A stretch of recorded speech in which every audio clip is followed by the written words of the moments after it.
Euzubillahimineşşeytanirracim. Bismillahirrahmanirrahim. Allah Taala köp maqtovlar bolsun, Payg'ambar alayhissalom salom jana salavatlar bolsun. Bugungi şu marakege biz Bakayata rayonundan Göktaş ayından geldik. Glatkiga bir qunan alıp geldik.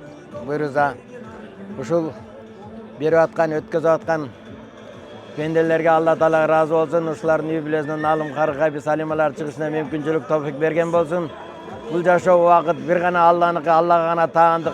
Oşon üçün men uşul aylыбызга, jurtubuzga, elibizga, alamga iman hidayat kalayır elim.